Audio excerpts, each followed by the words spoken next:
देश के अन्नदाता 13 फरवरी को दिल्ली आना चाहते हैं। क्यों दिल्ली की किलाबंदी की जा रही है?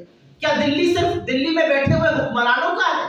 क्या दिल्ली देश का अन्नदाता नहीं आ सकता है? और क्या उसके रास्ते में कीले बिछाकर सरकार ने यह सिद्ध नहीं किया है कि यह सरकार एंटी फार्मर कृषि के विरुद्ध है, किसानों के विरुद्ध? 40% कम हो गए क्रूड ऑयल के प्राइसेस पिछले एक साल में। क्या आपका पेट्रोल डीजल का दाम कम हुआ है? क्या आपका एलपीजी सिलेंडर का दाम घटाया गया है? सवाल इस बात का। सरकार को क्यों 26,000 करोड़ रुपए इस वित्तीय वर्ष में एक्स्ट्रा खर्चा करना पड़ा? 60,000 करोड़ बजट था, खर्चा करना पड़ा 86,000 करोड़। सोती हुई निकम्मी सरकार को जगाने का काम हम करेंगे, क्योंकि हम प्रतिबद्ध हैं इस देश के लोगों के। वही सरकार है जिसने इस देश के अन्नदाताओं को मवाली, गुंडा, नक्सलवादी, आतंकवादी कहा था, और आज भी उनके साथ वही सलूक हो रहा है। मुझे नहीं पता महंगाई बढ़ेगी कि नहीं, पर मुझे ये पूरा विश्वास है कि जो जनता त्रस्त है महंगाई से, जो जनता त्रस्त है बेरोजगारी से, वो खाली जुमलों से काम नहीं चलाएगी और वो सरकार को सबक जरूर सिखाएगी। ये जो आंकड़े हमने आपके सामने रखे हैं वो सरकार के आंकड़े हैं। आज जो मैन्युफैक्चरिंग और सर्विसेज में नौकरी कम हो रही है और लोग खेतिहर मजदूरी करने को विवश हैं, वो जरूर अपने वोट से इसका जवाब देंगे। तो मुझे नहीं पता कम होगी या ज्यादा होगी। मैं 2-4 चीजें जानती हूँ इकोनॉमी के बारे में, और उनमें से एक चीज ये है कि जब वैश्विक हालात सुधरे तो हमारे आपके हालात नहीं सुधरे। जब क्रूड ऑयल 20 पर भी पहुंच गया था, पेट्रोल डीजल के दाम में कमी नहीं हुई थी। 40% कम हो गए क्रूड ऑयल के प्राइसेस पिछले एक साल में। क्या आपका पेट्रोल डीजल का दाम कम हुआ है? क्या आपका एलपीजी सिलेंडर का दाम घटाया गया है? सवाल इस बात का है। सवाल इस बात का है कि सरकार निर्लज्जता से भले कहे कि बेरोजगारी नहीं है। अगर बेरोजगारी नहीं है तो 15.5 करोड़ ये लोग कौन है जो मनरेगा में मजदूरी करने को विवश है? सरकार को क्यों 26,000 करोड़ रुपए इस वित्तीय वर्ष में एक्स्ट्रा खर्चा करना पड़ा?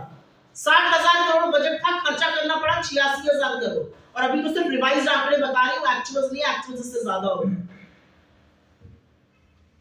इसके अलावा कुछ क्वेश्चन पहले इस पे पूछ लें अर्थव्यवस्था पर।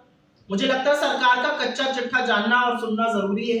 किस तरह से बिना पलक झपकाए झूठ बोलती है ये सरकार, किस तरह से जुमलों में लोगों को फंसाती है, और पिछले 10 सालों से जो जुमला नॉमिक्स का नतीजा है, आज हम इस कगार पे पहुंच गए कि जो इन्वेस्टमेंट डेस्टिनेशन हम हुआ करते थे उसमें भी हम लगातार डिप हो रहे हैं। हमारे यहाँ प्राइवेट इन्वेस्टमेंट नहीं हो रहा है, उपभोग डिप हो रहा है। ये चिंता के विषय, इस पर बात करनी चाहिए।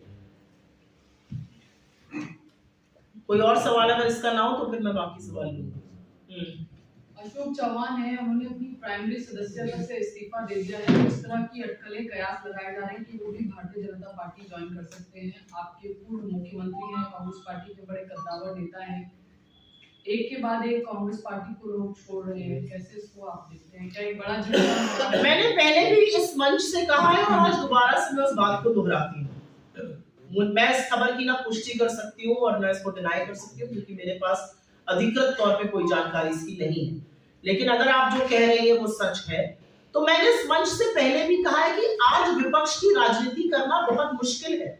आज इस सरकार की आंख में आंख डालकर ये बोलना कि आपका ये सारा फर्जीवाड़ा झूठा है, आपका व्हाइट पेपर गलत है, आपके कच्चे चिट्ठे का हम खुलासा कर रहे हैं, बहुत मुश्किल है। किसी के ऊपर एजेंसी का प्रेशर बनता है, किसी के ऊपर कोई प्रलोभन होता है, किसी के ऊपर अन्य तरह का प्रेशर बनाया जाता है। आप जितने लोगों ने पिछले कुछ दिनों में छोड़ा है उन सबके ईडी के केसेस देख लीजिए, तो मुझे लगता है पिक्चर अपने आप बहुत साफ हो जाएगी।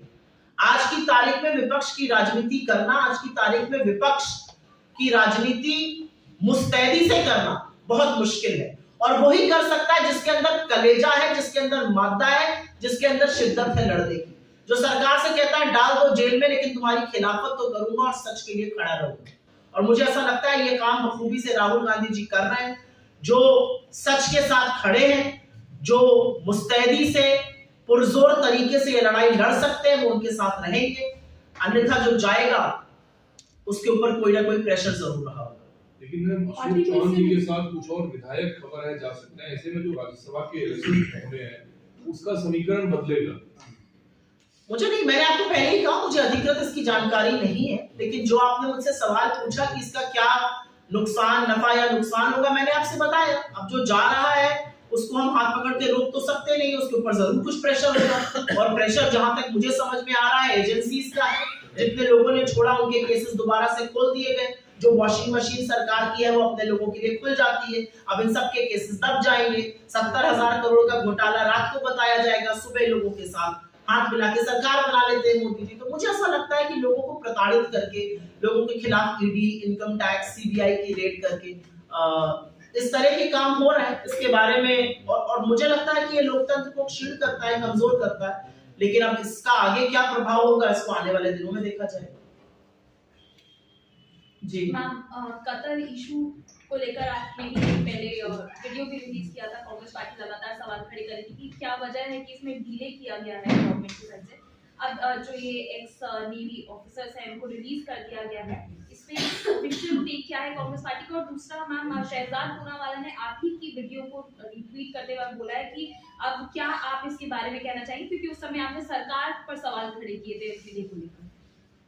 जिन 8 लोगों को आज रिलीज किया गया है वो कभी जेल जाने ही नहीं चाहिए था। हम इसका स्वागत करते हैं हमें, लेकिन स्थिति यहां तक पहुंची क्यों? उनके परिवारों को नहीं पता था, देश को नहीं पता था कि उनके खिलाफ क्या मुकदमा चल रहा है। उनके परिवारों ने सार्वजनिक रूप से ये कहा था कि उनको इसके बारे में नहीं पता था। तो मुझे ऐसा लगता है स्थिति इतनी गंभीर पहुंची क्यों, उनको मौत की सजा तक ये स्थिति पहुंची क्यों?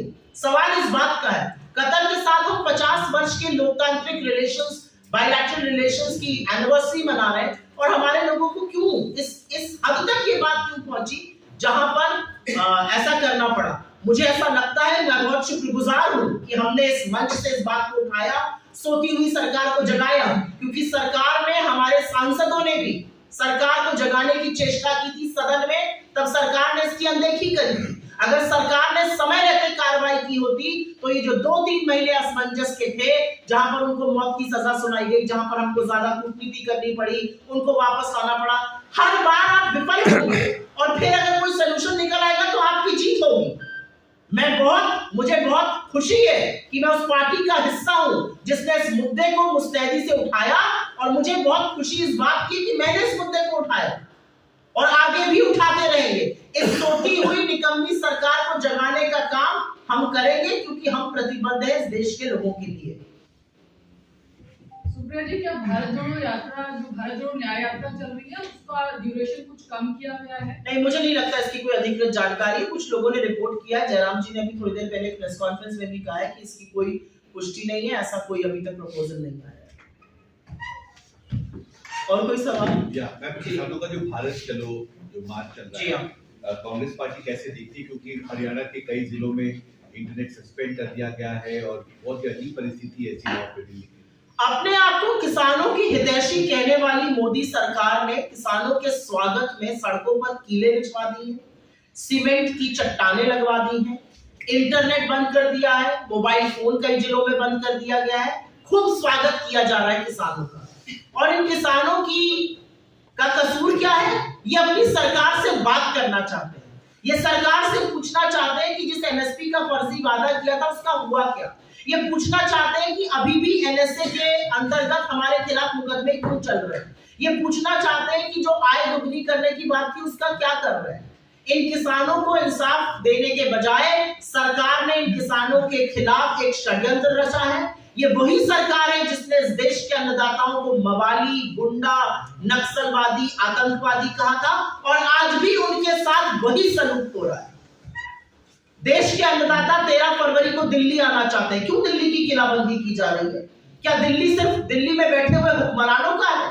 क्या दिल्ली देश का अन्नदाता नहीं आ सकता है? और क्या उसके रास्ते में कीले बिछाकर सरकार ने यह सिद्ध नहीं किया है कि यह सरकार एंटी फार्मर, कृषि के विरुद्ध है, किसानों के विरुद्ध है?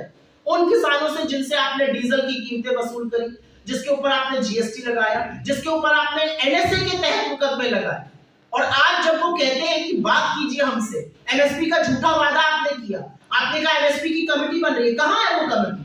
क्या किया उस कमेटी? कहां है उसका डिसीजन?